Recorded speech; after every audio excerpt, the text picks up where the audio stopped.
है कि केबीटी होने वाले, केबीटी का एपिसोड 01 है आज। ठीक है सर, लेकिन ये केबीटी क्या चीज़ है सर? तो जैसे मैंने हम लोगों को नहीं, आप लोगों को जैसे पहले बताया था कि केबीटी में हम क्या करने वाले हैं। कौन, केबीटी का फुल फॉर्म क्या है? पहली बात तो कौन बनेगा टॉपर, कौन बनेगा टॉपर, जॉन बनेगा डॉन। वैसे कौन बनेगा टॉपर? तो टॉपर कौन बनता है साहब? वो जो करता है पढ़ाई। तो अभी सेल अगर आप लोगों ने ढंग से पढ़ लिया होगा तो आज का आपका लेक्चर है जिसमें आपको पता लगेगा कि आपकी जो ये वाला ऊपर का माला है वो कितने ढंग से काम करता है, सही से फंक्शन करता है। सबसे इंपॉर्टेंट चीज, अगर आप लोगों ने होमवर्क टाइम टू टाइम किया होगा, अगर आप लोगों ने सारी पढ़ाई हुई चीजें याद कर ली होगी, जब रिवीजन का बात किया तब रिवीजन किया होगा, लेक्चर को ढंग से सुना होगा, तो ये 17 क्वेश्चन जो हम आज पूछने वाले हैं केबीटी का एपिसोड नंबर 0 फर्स्ट में, यानी फर्स्ट में हम 17 क्वेश्चंस पूछेंगे जो कि क्या है, नीट के पीवाईक्यूज है। क्या है? नीट के पीवाईक्यूज है। अब सर ये पीवाईक्यूज क्या होता है? पीवाईक्यू यानी प्रीवियस ईयर क्वेश्चंस, यानी ऐसे सवाल जो पिछले साल अब तक जितनी बार नेट की एग्जाम हुई है उसमें जो जो भी सवाल पूछे गए, फिर हमने पकड़े उन सवालों को जो इस टॉपिक पे पूछे गए थे, जो हमने 4 लेक्चर में, 4-5 लेक्चर जितने भी हुए हमारे सेल के, उसमें पढ़ा है।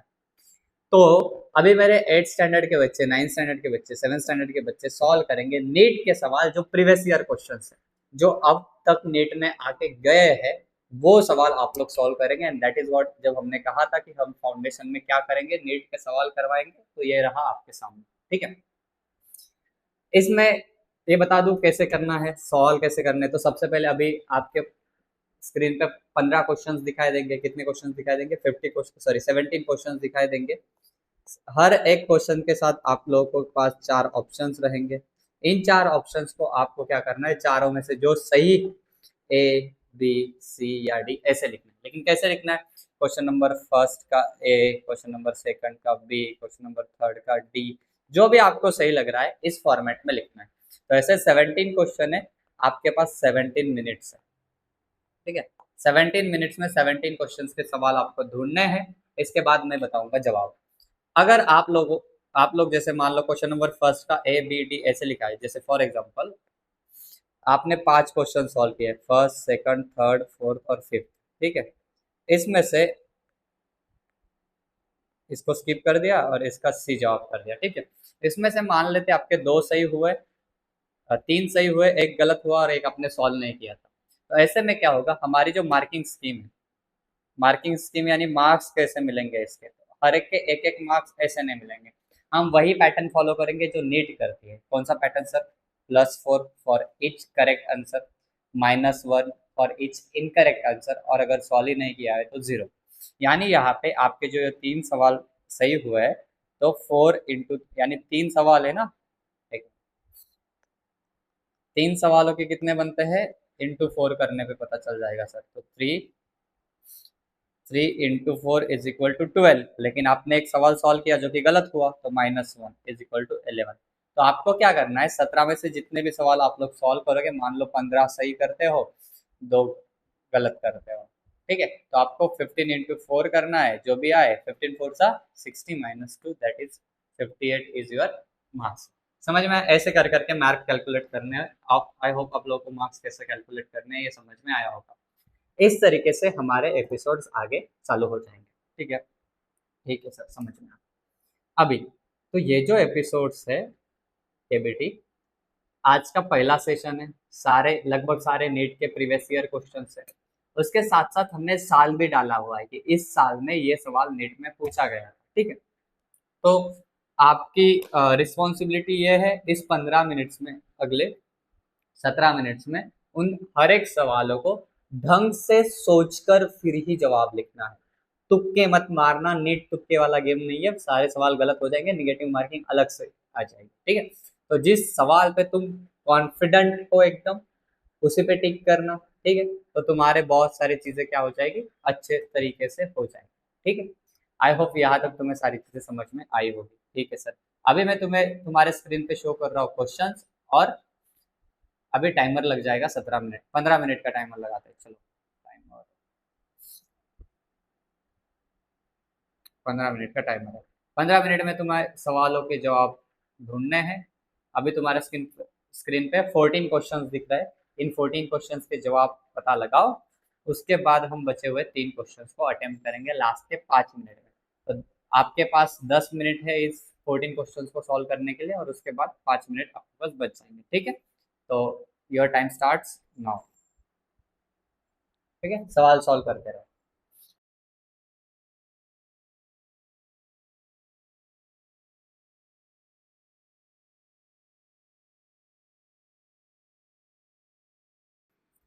Time is of. ठीक है, सो आई होप आप लोगों को मजा आया होगा क्वेश्चन सॉल्व करके। ठीक है, अच्छा लगा होगा, ऐसा लगा होगा कि हम लोग नीट के सवाल सॉल्व कर सकते हैं अच्छे से, बहुत अच्छे से। ठीक है, हाँ सर बिल्कुल लगा ऐसा हमें। ओके, तो अभी मैं जवाब बता रहा हूँ, आप लोगों को टिक करना है सही है गलत है करके। ठीक है, मैंने बता दिया आपको कैसे चूज कैसे करना है, मार्किंग स्कीम क्या रहेगी, हर एक सही सवाल को कितने रहेंगे, +4 मार्क्स रहेंगे। लास्ट में फिर से बताऊंगा। ठीक है, 1 मिनट बस मुझे बाल संभालने दो। ठीक, चलो टॉपिक पे आते हैं। देखो सबसे पहले जो सवाल है हु प्रपोज। अच्छा सर, ये सारे जो सवाल है, ये सारे सवाल हमारे नोट से ही थे क्या? हाँ बेटा बिल्कुल हमारे ही नोट से थे। हमें कैसे पता चलेगा सर ये हमारे ही नोट से थे करके? तो देखो मैं अभी तुम्हें बताता हूँ, दिखाता हूँ। ठीक है, सबसे पहले जो सवाल था वो था who propose, who propose omnis सेलुला या सेलुला। यह स्टेटमेंट किसने दिया, यह सवाल था। तो हमें पता है स्क्लिडन और शॉन जो थे इन्होंने सेल थ्योरी दी थी, हुक ने सेल को डिस्कवर किया था, और विरशॉ थे जिन्होंने बोला था, क्या बोला था उन्होंने, ओमनिस सेलुला एसेलुला बोला था। सर ये सवाल, ये चीज जो है आप बता रहे हो, ये नेट में आई थी? बिल्कुल बेटा आई थी। आपने हमें पढ़ाया था सर? बिल्कुल बेटा पढ़ाया था। कहाँ पे पढ़ाया था सर, दिखाओ जरा। देखो ये सेल थ्योरी, रुडोल्फ विरशॉ, ओमनिस सेलुला एसेलुला, जिसमें हमने लिखा था ना कोई दुविधा ना कोई मसला, ओमनिस सेलुला एसेलुला। ठीक है, टाइमर को निकाल देते हैं, टाइमर। ठीक है, चलो आगे बढ़ते हैं। फिर दूसरा सवाल था, ये कौन सा सवाल था सर? नीट 2020 का सवाल था बच्चा। अभी आगे का कौन सा सवाल है सर? 2019 का सवाल है। ठीक है, which of the following is smallest living cell. Smallest living cell कौन सी थी? माइकोप्लाज्मा थी। सर ये चीज आपने सिखाई थी? बिल्कुल सिखाई थी। कहाँ पे सिखाई थी मैं दिखाऊंगा अभी नोट्स में थोड़ी देर बाद। फर्स्ट लिविंग सेल किसने डिस्कवर की थी? अब इन्होंने ये नहीं पूछा कि सेल्स किसने डिस्कवर की थी। अगर ये पूछते कि सबसे पहले सेल किसने डिस्कवर की बताओ जरा जरा, तो आता रॉबर्ट हुक। लेकिन उन्होंने क्या पूछा कि सबसे पहले लिविंग सेल किसने डिस्कवर की? तो हमें पता है एंटोन वैन लेवेनवेन ने डिस्कवर की थी। ठीक है sir, which cell organelle is present in both prokaryotic और यूकैरियोटिक में, दोनों में भी कौन सी चीज होती है? तो हमें पता है राइबोसोम्स होते हैं। ऐसा आपने कहीं पे लिखाया था सर? बिल्कुल नीट 2017 का सवाल है सर। कहाँ पे लिखाया था दिखाओ तो जरा। तो ये देखो अपने नोट्स, ये है प्रोकैरियोटिक सेल है, ये है यूकैरियोटिक सेल। यहाँ पे जरा इधर से आना, क्या था? देखो प्रोकैरियोटिक सेल में भी राइबोसोम है, यूकैरियोटिक सेल में भी राइबोसोम है, यानी राइबोसोम ऐसा सेल ऑर्गेनेल है जो दोनों में भी प्रेजेंट होता है। बिल्कुल सर, और सवाल भी यही पूछा था, which cell organelle is present in both prokaryotic and eukaryotic cell. ठीक है, ठीक है sir. According to cell theory new cells कहाँ से बनते हैं? न्यू सेल्स कहाँ से बनते हैं? प्री एग्जिस्टिंग सेल से बनते हैं। सर ये कहीं पे लिखा था क्या? ये रिलेटेड है सबसे पहला जो सवाल था उससे। कैसे रिलेटेड है सर सबसे पहले सवाल से? तो ये देखो, हमने कहा था ओमनिस सेलुला ए सेलुला, जो रुडोल्फ विरशॉ ने कहा था। रुडोल्फ विरशॉ ने ओमनिस सेलुला ए सेलुला कहा, उसमें उसने एक सवाल का जवाब दिया। कौन से सवाल का सर? कि सारे सेल्स जो है वो प्री एग्जिस्टिंग सेल्स से मिलकर बनते हैं। तो ये किसने बोला था? रुडोल्फ विरशॉ ने बताया। ठीक है सर, समझ में आ गया। मतलब ये भी हमारे नोट से ही आया था। बिल्कुल बेटा। The largest cell in the human body, human body की सबसे बड़ी सेल कौन सी है? ओम है सर। बिल्कुल, कहाँ पे लिखा था? ये भी नोट्स में लिखाया था। अच्छा सर, आप ये वाले क्यों नहीं दिखा रहे हो नोट्स में? जरा सा रुको, यहाँ पे वो सारे एक साथ आ जाएंगे तो हम एक साथ नोट्स में दिखा देंगे। देखो यहाँ पे क्या है, largest cell in the body. यहाँ पे क्या पूछा गया? Smallest cell in the body. अब यहाँ पे लार्जेस्ट, लार्जेस्ट सेल को ही है, स्मॉलेस्ट सेल नहीं है। हालांकि वो सारे सवाल और आएंगे। देखो लॉन्गेस्ट सेल आ गया। तो लॉन्गेस्ट सेल में हमने बताया था कौन सा, कि धोखा मत खाना, निट टीवाई को कंसेप्ट बेस है, प्रीवियस ईयर क्वेश्चन नहीं है, एज इट इज नहीं है, इससे बेस्ट सवाल आया था। ठीक है, तो longest cell in human body कौन सी होती है? तो हमने कहा था कि लार्जेस्ट और लॉन्गेस्ट में डिफरेंस समझना। लार्जेस्ट आया तो ओम बताना, लॉन्गेस्ट आया तो न्यूरॉन बताना। C is the right answer. NEET 2018, which of the following is absent in prokaryotic cell. Prokaryotic cell में क्या नहीं होता है? तो हमें पता है प्रोकैरियोटिक सेल में प्लाज्मा मेम्ब्रेन होती है सर। प्लाज्मा मेम्ब्रेन बिल्कुल होती है। राइबोसोम्स होते हैं, बिल्कुल होते हैं सर। न्यूक्लियोइड होता है, होता है। न्यूक्लियोइड वही रीजन है जिसमें डीएनए प्रेजेंट होता है, ऐसे रीजन को ही हम क्या कहते हैं, जगह को न्यूक्लियोइड कहते हैं। तो मेम्ब्रेन बाउंड ऑर्गेनल्स नहीं होते सर, इसका मतलब बिल्कुल बेटा मेम्ब्रेन बाउंड ऑर्गेनल्स नहीं होते, तो D is the right answer. अब सर ये चीज आपने लिख के दी थी, हाँ बेटा कहाँ पे लिख के दी थी सर, तो ये देखो जरा, प्रोकैरियोटिक यूकैरियोटिक सेल में आ गए, और यहाँ पे दूसरा ही तीसरा स्टेटमेंट है, prokaryotic cell lacks membrane bound cell organelle है, यानी eukaryotic cell contains membrane bound cell organelle. तो ये चीज हमने लिखी थी सर, बिल्कुल लिखी थी। कहाँ पे लिखी थी, ये देखो यहाँ पे, वही नीट 2018 का सवाल है। AIPMT 2015 सर, AIPMT क्या है, तो जब नीट नहीं हुआ करती थी ना बच्चा, उस टाइम पे डॉक्टर बनने के लिए all India pre medical test दिया करते थे हम लोग मतलब हम इंसान इंडियंस, ठीक है। तो ये AIPMT के कुछ सवाल है उस टाइम के। सेल इस टर्म को किसने बताया, तो हमें पता है सेल को किसने बताया, हुक ने बताया। ये 2015 का सवाल है।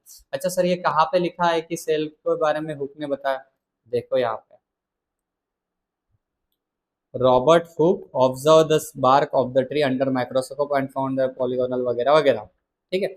And he term them as cell, उसने क्या किया, ये टर्म किया, क्या किया, सेल, ये टर्म दिया। अब टर्म दिया यानी टर्म किया यानी कॉइन किया, एक ही, दोनों का मतलब एक ही है, ठीक है। यानी सेल को सेल किसने नाम दिया, तो रॉबर्ट हुक ने दिया, ठीक है। प्रोकैरियोटिक सेल में मेम्ब्रेन बाउंड ऑर्गेनल्स नहीं होते हैं, बिल्कुल सही बात है। क्यों, क्यों नहीं होते, देखो असर्शन रीजन कैसे होता है, असर्शन में पूछा, एक स्टेटमेंट लिखा जाता है, और रीजन में ये फाइंड आउट करना होता है कि वो जो स्टेटमेंट है उसका कारण, रीजन है क्या, मतलब क्या सर। अभी देखो, प्रोकैरियोटिक सेल में मेम्ब्रेन बाउंड ऑर्गेनल नहीं होते, सही बात है गलत बात है, सही बात है सर। क्यों नहीं होते, क्योंकि उनके पास प्रिमिटिव न्यूक्लियस होती है, ये रीजन है क्या इसका, बिल्कुल नहीं सर। ये स्टेटमेंट सही है कि उनके पास प्रिमिटिव न्यूक्लियस होती है जिनको न्यूक्लियोइड कहते हैं, लेकिन ये इस चीज का रीजन है क्या, नहीं है सर। तो हम क्या कहेंगे, दोनों भी स्टेटमेंट सही है, लेकिन रीजन असर्शन का करेक्ट एक्सप्लेनेशन नहीं है। तो इसका आंसर क्या आता है, both assertion and reason are true, but reason is not the correct explanation. B is the right answer. Question number 11. NEET PYQ based है. Which of the following feature distinguish plant cells from animal cells? Plant cells और animal cells में difference जो आता है वो कहाँ से आता है? राइबोसोम्स के प्रेजेंस से आता है sir. Plasma ribosome plant animal cell दोनों में भी प्रेजेंट होते हैं, प्लाज्मा मेम्ब्रेन दोनों में प्रेजेंट है। सेल वॉल सिर्फ और सिर्फ प्लांट सेल्स में होती है, एनिमल सेल्स में नहीं होती है। तो प्रेजेंस ऑफ साइटोप्लाज्म दोनों में भी होता है, तो C is the right answer. Distinguish करना मतलब क्या, ये कह रहे हैं कि एक प्लांट सेल है, ठीक है, एक एनिमल सेल है, अब तुम्हें पता लगाना है कौन सी प्लांट की है कौन से एनिमल की है, तो कैसे पता लगाओगे, तो हमें पता है जिस सेल में सेल वॉल नामक एक और लेयर होगी उसको हम कहेंगे प्लांट की सेल है। क्यों, क्योंकि एनिमल सेल में सेल वॉल नामक चीज होती ही नहीं, ठीक है सर। 12th नंबर का क्वेश्चन देखो, यहाँ पे पूछ रहा है स्मॉलेस्ट लार्जेस्ट सेल वगैरह वगैरह। अब इसका हमने नोट्स में कहाँ पे लिखा था सर, तो देखो यहाँ पे लिखा सेल साइज पे, ठीक है। Smallest cell in the world mycoplasma, smallest cell in human body sperm, largest cell in the world egg of ostrich, largest cell in human body ovum, और ये देखो longest cell in human body neuron. तो ये सारी चीजें हमने कहा था, और मैंने तुम लोगों को ये सवाल पूछा था कि स्पर्म लार्जेस्ट के होते हैं और ओम स्मॉलेस्ट के होते हैं। आई होप तुम लोगों ने ढूंढ लिया होगा इसका जवाब। हाँ सर, बिल्कुल ढूंढा था, ठीक है। देखो mycoplasma is smallest, mycoplasma is smallest, ostrich egg is largest single cell. तो ए का 2 बी का 1, ए का 2 बी का 1, ए का 2 बी का 3, नहीं है नहीं है नहीं है, तो ए इज द राइट आंसर। लेकिन बाकी का भी कर लेते हैं, न्यूरॉन लॉन्गेस्ट होता है, ओम लार्जेस्ट होता है, तो सी का 3 डी का 4, ठीक है। नीट पैटर्न बेस्ड क्वेश्चन है। अब नीट 2022 का सवाल करते हैं, देखो प्रोकैरियोटिक सेल के बारे में कौन सा स्टेटमेंट सही है। प्रोकैरियोटिक सेल को न्यूक्लियर मेम्ब्रेन होती है, तोबा तोबा क्या गलत बात कर रहे हो। माइटोकॉन्ड्रिया होती है, बिल्कुल नहीं। जेनेटिक मटेरियल न्यूक्लियोइड में प्रेजेंट होता है, बिल्कुल हाँ। गोल्जी बॉडी होती है, बिल्कुल नहीं। अब सर ये गोल्जी बॉडी माइटोकॉन्ड्रिया क्या है, पार्ट 2 में पढ़ना है हमें, ठीक है। सो genetic material is present in nucleoid is the right answer, ठीक है सर। फिर से असर्शन रीजन आ गए, देखो एनिमल सेल के पास प्लास्टिड्स नहीं होता है, क्या बात कर रहे हो, सही बात कर रहे हो, क्योंकि प्लास्टिड फोटोसिंथेसिस और स्टोरेज करने का काम करते हैं, दोनों चीजें सही है। एनिमल सेल के पास प्लास्टिड्स क्यों नहीं होता, क्योंकि एनिमल ऑटोट्रोपिक नहीं है, वो हेट्रोट्रोपिक है। तो रीजन करेक्ट एक्सप्लेनेशन हुआ असर्शन का इज द राइट आंसर। ठीक है सर। अब चैलेंजिंग क्वेश्चन है, थोड़े से चैलेंजिंग, मतलब इसमें मजा आ जाएगा सॉल्व करने के लिए। ठीक है, अब वो बोल रहे हैं कि एक सेल के कैरेक्टरिस्टिक्स लिखे हुए हैं और उससे पता लगाना है कि वो सेल किसकी है। तो a cell in which cell wall is present, cell wall present है तो ये प्लांट की सेल हो सकती है सर, बिल्कुल हो सकती है। ठीक है, राइबोसोम प्रेजेंट है, इसमें कोई बात नहीं है, ये सब में प्रेजेंट होते हैं। न्यूक्लियर मेम्ब्रेन अपसेंट, ओ क्या बात कही थी, न्यूक्लियर मेम्ब्रेन नहीं है। न्यूक्लियर मेम्ब्रेन नहीं तो वो प्रोकैरियोटिक हुई, प्रोकैरियोटिक सेल हुई ना, तो फिर प्लांट सेल तो बिल्कुल पॉसिबल ही नहीं है। और अगर वो प्रोकैरियोटिक सेल हुई तो इसका मतलब प्रोकैरियोटिक सिर्फ एक ही आते हैं, कौन आते हैं सर, मोनेरा। मोनेरा क्या है सर, मतलब बैक्टीरिया, सिर्फ बैक्टीरिया ही प्रोकैरियोटिक होते हैं। माइटोकॉन्ड्रिया एब्सेंट, बिल्कुल सही बात है, माइटोकॉन्ड्रिया नहीं होती है, तो कौन सी है, बैक्टीरियल सेल। सर ऐसा कहीं आपने लिख के दिया था, बिल्कुल बेटा, सर कहाँ पे लिख के दिया था, आ जाओ इधर देखो, ये प्रोकैरियोटिक सेल है, प्रोकैरियोटिक सेल के एग्जांपल्स है माइकोप्लाज्मा और बैक्टीरिया, लिखा था, याद है, दिख रहा है, अच्छे से लिख के देते हैं, बैक्टीरिया एक्सेट्रा। ठीक है, और यूकैरियोट में क्या पढ़ा था, एनिमल्स, प्रोटिस्टा और फंगाई। फंगाई ने लिखा होगा, एक्स्ट्रा का ऐड कर देना। ठीक है, ठीक है सर। ये कौन सा सवाल था सर, ऐसे नीट लेवल का सवाल था। ठीक है, अब नीट 2023 का सवाल है, cell which component of cell theory was added later by Rudolf Virchow. Rudolf Virchow ने क्या ऐड किया था, हमें पता है क्या ऐड किया था, ओमनिस सेलुला ए सेलुला, जिसका मतलब होता है cells arise from pre existing cells, C is the right answer. ठीक है सर। एआईपीएमटी का है, which of the following is common to both plant and animal cell, plant cell में भी होता है और एनिमल सेल में होता है, ऐसी क्या चीज है, सेल वॉल बिल्कुल नहीं, प्लास्टिड्स बिल्कुल नहीं, लार्ज सेंट्रल वैक्यूल बिल्कुल नहीं, माइटोकॉन्ड्रिया, माइटोकॉन्ड्रिया सब में होती है।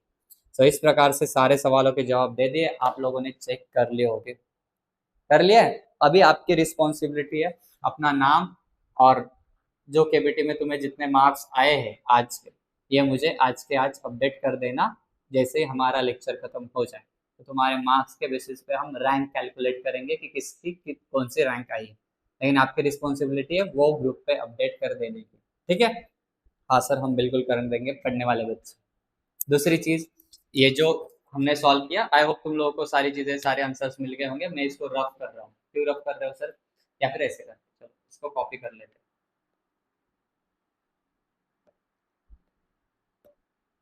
ठीक है, तो तुम्हें दो चीजें मिलेगी यहाँ पे, कौन सी दो चीजें मिलेगी सर, एक मिनट बस। ठीक। आज के जो नोट्स है उसमें दो पेज रहेंगे, उसमें से एक पेज में ये सारी जो आंसर टिक किए गए, जो एक्सप्लेनेशन है वो रहेगा, और एक पेज पे कुछ नहीं है। तो हो सके तो इन नोट्स को मैं प्रिंटेबल फॉर्म में बनवा दूंगा, कन्वर्ट करा दूंगा, इसकी प्रिंट निकालना और फिर से एक बार ट्राई करना सवालों को सॉल्व करने का।